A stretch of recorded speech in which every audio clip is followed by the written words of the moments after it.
So, earlier today I made another executive decision and it went horribly, as most of my executive decisions seem to do.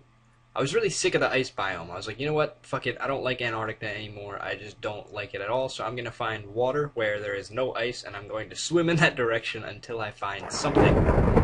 And naturally, night fell, then it started raining. Now I'm stuck in the thunderstorm. I swam all night, the sun is just starting to rise, and somehow in the middle of nowhere I managed to find a random little sandbar where there's only one square in between me and the surface.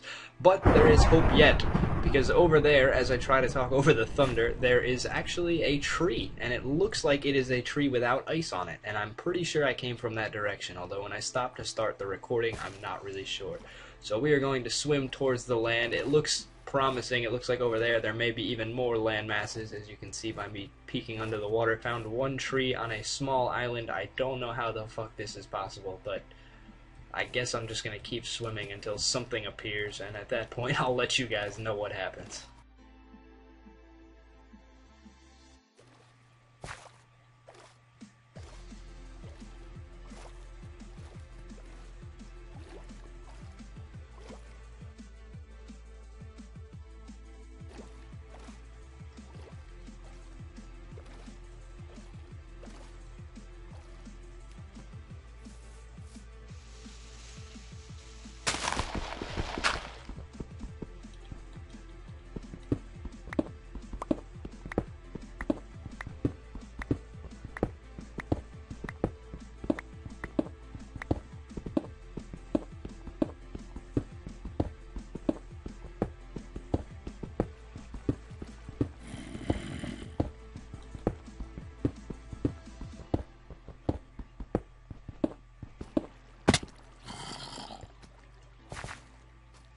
We've broken through.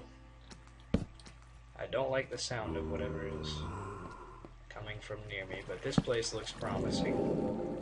Alright, so since you probably have absolutely no idea what's gone on so far in today's episode, I will quickly catch you up to speed. Effectively, I decided that I no longer wanted to be in the snow biome or the ice biome, so I decided to find water and start swimming in that direction. But I was smart enough before I did that to go ahead and find myself and create myself 2 ender chests. I set one of them up in the base and threw a bunch of diamonds and useful resources in there, so that if I ever did find another biome, I would be able to access and place this ender chest and get all of my resources that I had from that home out of it. And then if I ever decided to venture back to my original home, I could place all the valuable resources that I found in my new biome in my new ender chest and send them back to my main home. So that was the plan, but basically I just found water, started swimming, and I had about 15 days and nights go by, literally about 15 days and nights go by, with absolutely nothing at all being seen. I just swam in the same direction and there was nothing there. So eventually, after like days, as you saw in the video, I did manage to find this very small series of islands, and the one that I actually ended up stopping on and digging through was that one over there, which I will explain in a second, but it was basically just a very, very tiny 3x3 grid. I don't know if you saw it in that last video clip, but I decided to dig straight down, and once I started digging straight down, I eventually struck through and hit a cave, which is, I'm assuming, somewhere down here. So it looks like that's a pretty massive cave system. It might go all the way down over there, but as you can see, surrounding this small island that I dug through, there are several other islands. There are, I think, about 7 in total. There's one here, one over there, and then I think there's 2 more in that direction, but that's virtually it. Aside from those small islands, there is absolutely nothing over here. I can't see anything in that direction, and again, back in that direction, which is the way I came from, I swam for about 15 days and nights, not real time, obviously, in game, and nothing happened at all. I couldn't find anything else, and I'm assuming there's probably not anything for miles and miles again that way. So what I've decided to do is, since I don't have the requirements to make a bed on me, what I'm going to do is just kind of make a mini series out of this while I'm here, and I'm going to call it the Abandonment Isles, or Isles of Abandonment. So I made a sign and I made that here. I obviously built up a little house here, and then as you saw in the last clip, I dug straight down to strike that cave, but then I actually just went straight back up and filled back in the hole that I dug to get back up to here. And what I've decided to do now is just dig stairs straight down, and I will have to do it in a 4x4 square all the way down. As you can see, I've started here, but I've only made this much progress right to here. And the reason I have to do it that way is because if I dig my normal stairs in one direction, I will hit water, and then everything will be screwed up, so everything will flood, and I won't be able to do it. So in order to stay on the same island and kind of have this as a reference point, so when I decide to leave this cave and come back out to check out the other islands and dig down for caves there as well, I will hopefully be able to just dig in a straight square so I can get from the cave all the way back up to here in a straight square, and then I will be able to come back out and use this as my reference point. My hope is that underneath these, as you can see, these caves go down very far as well, so I'm hoping there are underground cave systems there as well. And it seems like down here there's just a ton of space, so maybe it would be epic if it was, but I'm assuming it's probably not because I have bad luck with video games.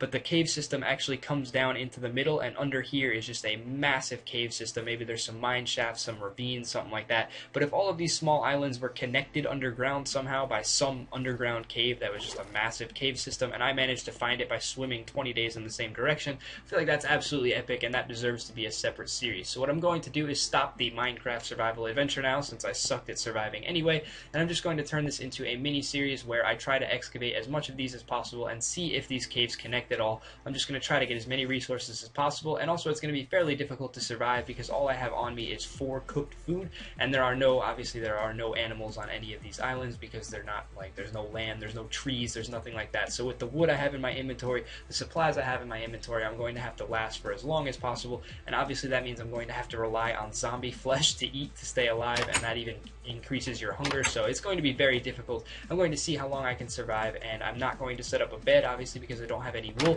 so eventually when I do die, I'm just going to respawn back in my main house, and that's when I'll go back to the Minecraft Survival Adventure Let's Play series, or I will just give up on this map and go to some bigger series for multiplayer or challenge maps and things like that. So hopefully you guys are into it, hopefully you're looking forward to the first episode of the Abandonment Isles, and now that I've set it up for you with the final episode here, I hope you've enjoyed this series, and hopefully you'll be looking forward to the next one as much as I am.